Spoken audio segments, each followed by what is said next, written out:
Presentación del caso clínico, Grupo 3, asignatura de Bacteriología y Micología 2022-1, Facultad de Medicina Veterinaria y de Zootecnia de la Universidad Nacional de Colombia. Para iniciar, al Laboratorio de Microbiología Veterinaria se presenta el caso de una yegua criolla de 20 años de edad proveniente de Tabio, Cundinamarca. El propietario describió que la yegua presentaba problemas reproductivos desde hace aproximadamente un año. También reportó que durante el transcurso de este tiempo la yegua no había recibido ningún tipo de tratamiento. El diagnóstico presuntivo que se determinó fue una endometritis. Se solicitó un cultivo antibiograma de bacterias y hongos a partir de una muestra de un lavado uterino, ya que aparte de un estudio citológico y permitir la obtención de un cultivo, permite evaluar las características del contenido del útero. Se realizó un lavado con un volumen de suero salino o de Ringer lactato aproximadamente de 200 a 250 mililitros. La solución se dejó en el útero durante aproximadamente 30 segundos. Al mismo tiempo, se manipuló y se masajeó por palpación transrectal. Luego se recogió a través de un sistema de cerrado. La etiopatogenia de la endometritis en yeguas podría deberse a diferentes razones, como por ejemplo disminución en la contractibilidad uterina, infección por hongos, alteración en las interacciones neuromusculares y también por infección bacteriana, siendo esta última muy frecuente. Según lo reportado, las bacterias que destacan por causar esta patología son aeróbicas, como por ejemplo Streptococcus epidemicus con una prevalencia del 50%, Escherichia coli con el 20% y también otras como Pylorella equigenitalis, Klebsiella pneumoniae y Pseudomonas aeruginosa. Estas infecciones son el resultado principalmente de deficiencias en la higiene, puesto que estos agentes podrían entrar durante el periodo de parto o en la monta. La manera en la que estas bacterias generan la enfermedad es adheriéndose a las superficies epiteliales y generando toxinas que irritan el endometrio, ocasionando así la producción de exudado inflamatorio, el cual da paso a la formación de biopelículas.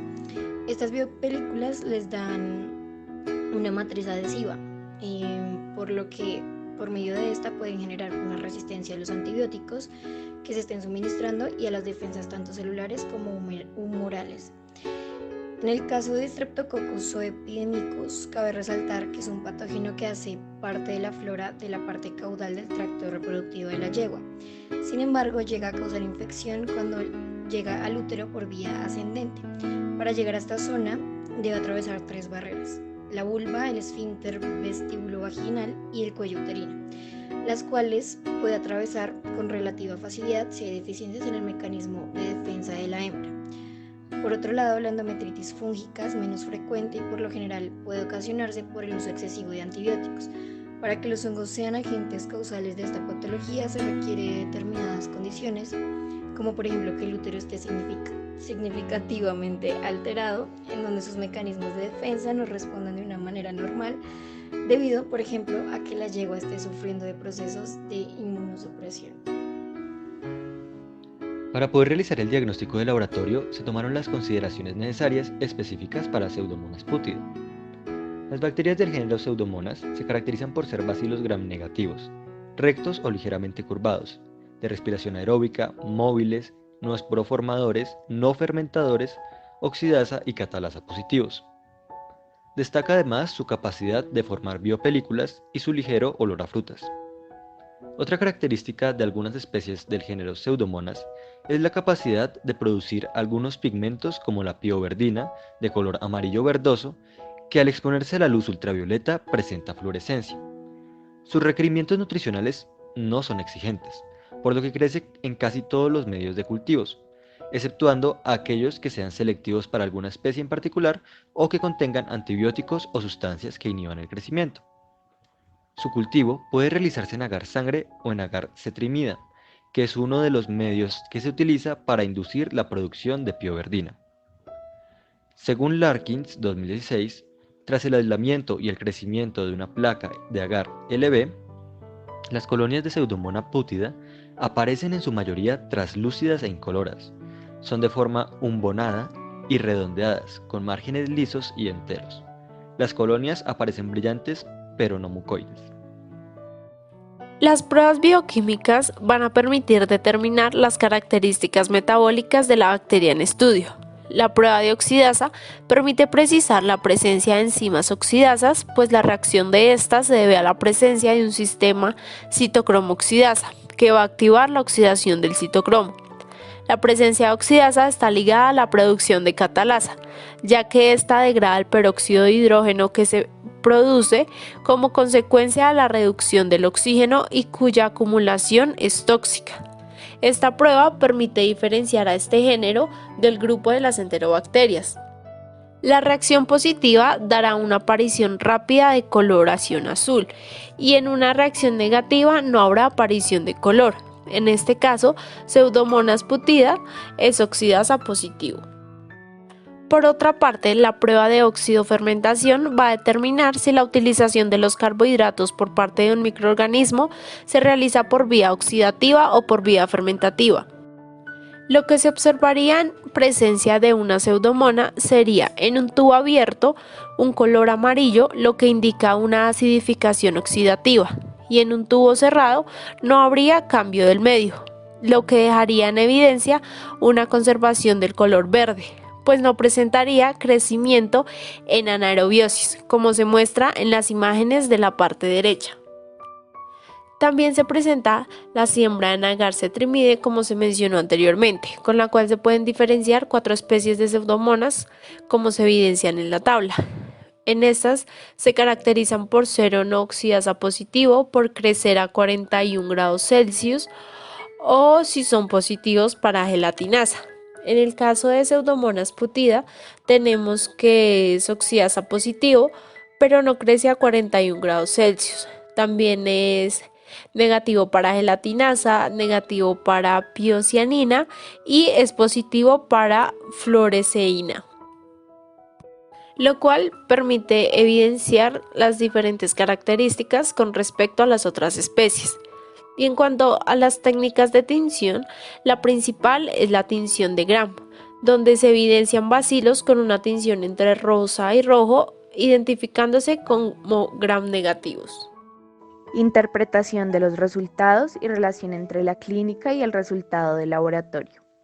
En cuanto al resultado de la prueba, positivo para Pseudomonas putida en una yegua de 20 años, se encontró que efectivamente la presentación de problemas reproductivos está directamente relacionada con la endometritis, la cual se ha informado en el 60% de los casos de yeguas estériles, así como también con la presencia de pseudomonas, la cual se reconoce como una causa de endometritis en animales y pudo ser adquirida por vía de transmisión venérea o por fuentes de agua contaminadas. De manera general, cada vez que una yegua es apareada o inseminada, sus barreras físicas naturales contra la infección se rompen y se introducen bacterias. La endometritis en la yegua comienza como una respuesta inflamatoria fisiológica normal, como una vía de respuesta mecánica e inmunológica para eliminar el semen y las bacterias del útero. Con la resolución exitosa de esta inflamación, el útero de la yegua proporcionará un ambiente ideal para el desarrollo del embrión. Si la yegua no logra resolver esta respuesta dentro de las 48 horas posteriores, se volverá susceptible a la endometritis persistente inducida por el cervicio, que va a tener efectos perjudiciales en su fertilidad. Esta condición puede predisponer a la yegua a la endometritis bacteriana o fúngica que conduce a una mayor degeneración del endometrio. Los signos físicos incluyen secreción vulvar, secreción cervical visualizada en la imagen y acumulación de líquido uterino. Estos organismos patógenos pueden estar latentes en lo profundo de las glándulas endometriales, lo que podría explicar la presentación de falla reproductiva desde hace un año. Sin embargo, muchos estudios han informado que el aumento de la edad tiene un efecto negativo en la tasa de preñez, la duración de la gestación, la tasa de natalidad y es uno de los principales factores que predisponen a yeguas a endometritis, teniendo en cuenta que la paciente tiene 20 años. Como ya sabemos, Pseudomonas putida es una bacteria que vive dentro de una biopelícula. Es por ello que es fisiológicamente distinta al estar protegida de la respuesta inmunitaria del hospedero, lo que va a influir directamente en su susceptibilidad al tratamiento. En este estado, las bacterias forman agregados y se adhieren a las superficies.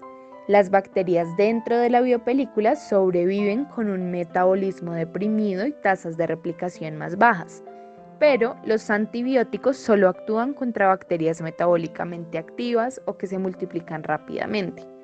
Por lo tanto, las bacterias en las regiones externas de la biopelícula pueden morir, pero las que se encuentran en lo profundo sobreviven y se convierten en el nido para la recurrencia y el desarrollo de una infección crónica.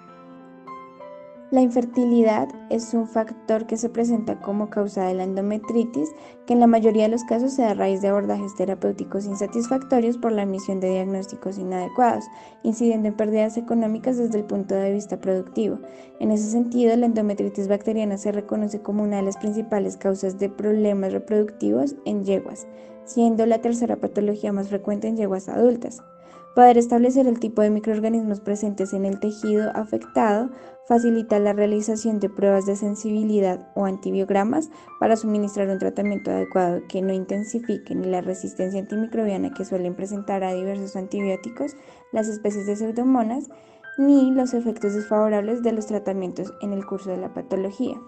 Pseudomonas spp tienen la capacidad de formar biopelículas, lo que les hace generar resistencias frente al tratamiento con antimicrobianos. Elberhair et al. Mencionan que las bacterias multiresistentes a fármacos relacionados a animales se pueden transferir a los humanos a través de desechos y o fluidos corporales que se dispersan ampliamente en el ambiente y a través de cadenas alimentarias, por lo que cabe destacar que existen diferentes especies del género Pseudomonas que se encuentran asociadas a contaminación de alimentos cárnicos de consumo humano, incluso si estos se almacenan en refrigeración.